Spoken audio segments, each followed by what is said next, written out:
अध्याय 11। शांति का राज्य।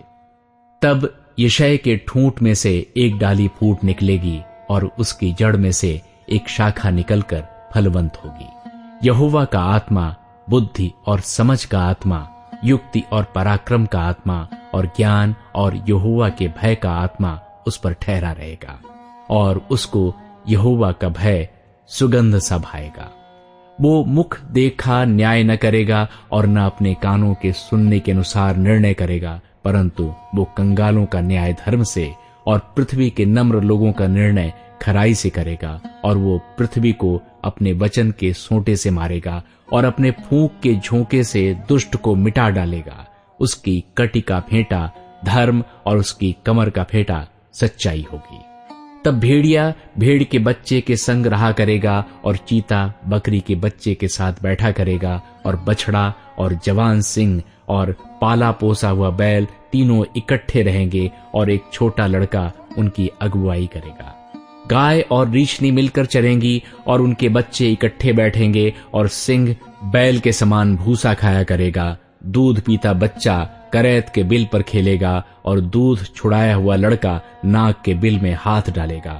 मेरे सारे पवित्र पर्वत पर न तो कोई दुख देगा और न हानि करेगा, क्योंकि पृथ्वी यहोवा के ज्ञान से ऐसी भर जाएगी जैसा जल समुद्र में भरा रहता है। बंधुआई में गए लोग वापस लौटेंगे। उस समय यिशै की जड़ देश देश के लोगों के लिए एक झंडा होगी। सब राज्यों के लोग उसे ढूंढेंगे और उसका विश्राम स्थान तेजोमय होगा।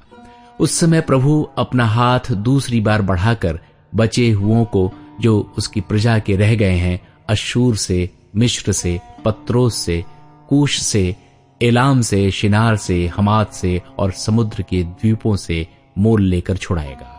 वो जाति जाति के लिए झंडा खड़ा करके इस्राएल के सब निकाले हुओं को और यहूदा के सब बिखरे हुओं को पृथ्वी की चारों दिशाओं से इकट्ठा करेगा। एप्रैम फिर डाह न करेगा और यहूदा को तंग करने वाले काट डाले जाएंगे।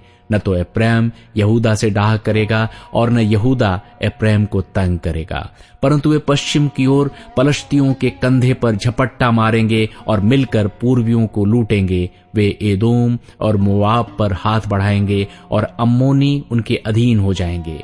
यहोवा मिस्र की समुद्र की खाड़ी को सुखा डालेगा और महानद पर अपना हाथ बढ़ाकर प्रचंड लू से ऐसा सुखाएगा कि वो 7 धार हो जाएगा और लोग जूता पहने हुए भी पार हो जाएंगे।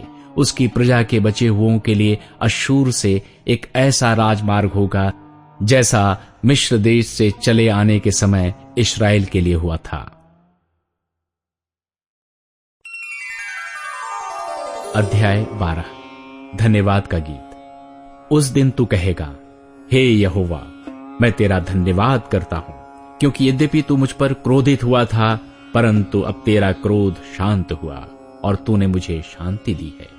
परमेश्वर मेरा उद्धार है, मैं भरोसा रखूंगा और न थरथराऊंगा, क्योंकि प्रभु यहोवा मेरा बल और मेरे भजन का विषय है, और वो मेरा उद्धार करता हो गया है। तुम आनंद पूर्वक उद्धार के सोतों से जल भरोगे। उस दिन तुम कहोगे, यहोवा की स्तुति करो, उससे प्रार्थना करो, सब जातियों में उसके बड़े कामों का प्रचार करो और कहो कि उसका नाम महान है।